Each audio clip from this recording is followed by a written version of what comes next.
Ultralight gear saved me ounces, but it cost me thousands of dollars, sleepless nights, and sometimes my safety.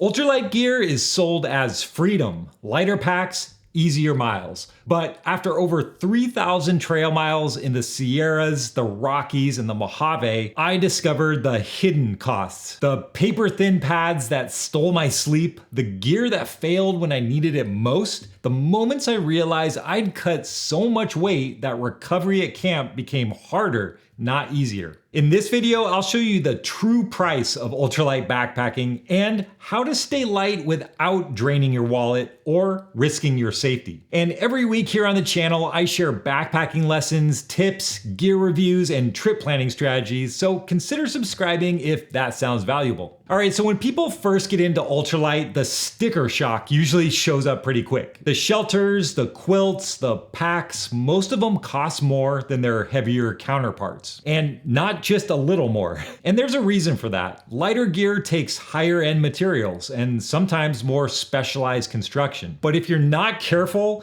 chasing ounces becomes one of the fastest ways to drain your budget in backpacking. Now, if you're trying to cut weight from your pack, the rule of thumb I like to use is this. Try to spend no more than $10 per ounce you save in weight. If I can swap something in my kit and drop weight at roughly that weight, I'll usually consider it a fair trade. For example, if you replace a 3-pound tent with a 2-pound tent that costs, say, $300, you've cut 16 ounces, but at nearly $20 per ounce. That's already over that benchmark, and that's before you start stacking on multiple upgrades. Now, I'm not saying you can never go over $10 per ounce, but if you do, try to save it for those big ticket items that you'll use for years. And ideally, those items should give you something more than just the weight savings. For example, one of my most expensive ultralight upgrades came from my sleep system. My Enlightened Equipment Revelation Ultralight quilt cost way more than $10 per ounce saved compared to my previous sleeping bag. But it also gave me multiple types of value in addition to the weight savings. I can cinch the footbox closed on a cold night, or I can open it up if it's warmer and I want some ventilation down by my feet. And on summer nights, I can unzip it completely and just use it like a flat blanket. And when I'm hammock camping, it's far easier to slip in and out of than a mummy bag. Those extra functions meant I wasn't just paying for a lighter number on my spreadsheet, I was also getting increased comfort and adaptability that provides value on every trip. And just so you know, all the gear I mentioned in this video is linked down below if you want to check specs or prices as we go. Now, the real danger is when ultralight turns into kind of a slow burn, where each little upgrade feels minor, but a few swaps at $20 or $30 an ounce here, a few more there, and suddenly you've spent hundreds or even thousands chasing grams that don't always change your experience in a meaningful way. And that's the trap. The pack gets lighter, but if nothing about your system actually works better on trail, then the math doesn't really add up. And if you're looking for tools that help you dial in your kit, I put together a complete trip planner that walks you through it step by step. It's the same system I use to build my routes, dial in daily mileage, build my gear list, and make sure food and safety are always squared away.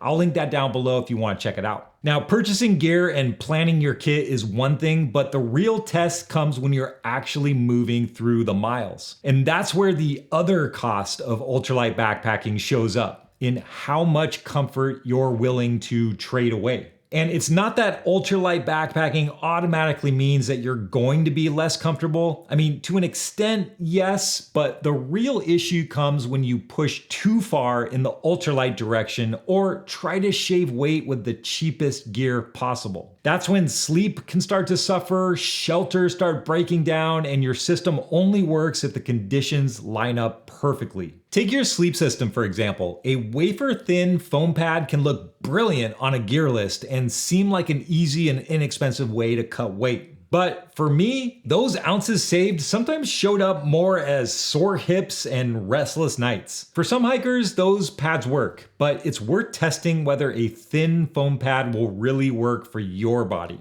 A high-quality, ultralight, inflatable sleep pad can solve that problem and still keeps the weight low, but now you're back in the territory of premium prices. And by the way, I'll list my go-to sleep options below if you want to compare weights and specs. And the same goes for durability. 7 denier and 10 denier fabrics make quilts and jackets wonderfully light, but they're less forgiving when dragged across granite or snagged on branches. Shelter setups tell a similar story.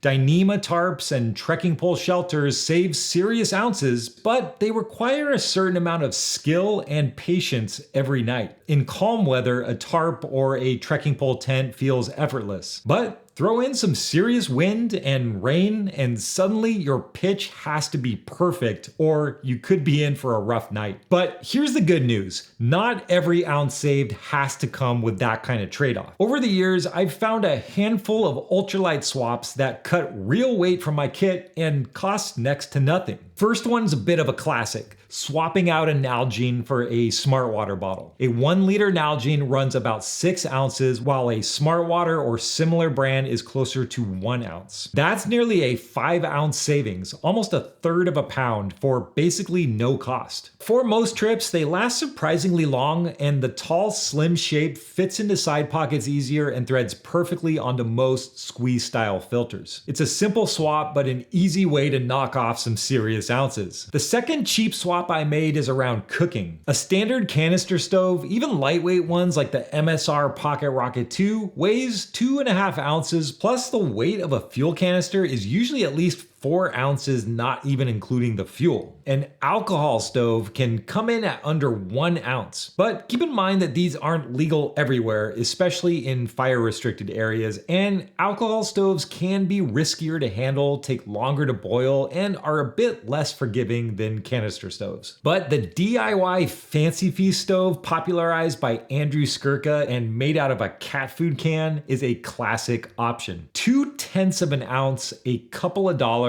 and paired with a foil windscreen, you've got a complete cook system that's less than a third of the weight of a canister setup. Or for a bit more durability, you can get a titanium alcohol stove for around $25 and still stay under 2 ounces for the whole kit. I'll drop links for both the DIY guide and my favorite titanium version down below. Now let's talk headlamps. Most headlamps still run close to about 3 ounces, and if you have a battery operated one, you're probably lugging some extra batteries as well. The Nitecore NU20 or NU25 with the shock cord mod trims that down to barely over 1 ounce. Now at $25 to $35 depending on the model, that may push you slightly above that $10 per ounce saved range I was talking about earlier, but it's a piece of gear that you'll use for years. And on top of the weight savings, they're USB rechargeable, have multiple brightness settings, tilt adjustment, a red mode, and even an SOS feature. That's a lot of functionality packed into a headlamp that feels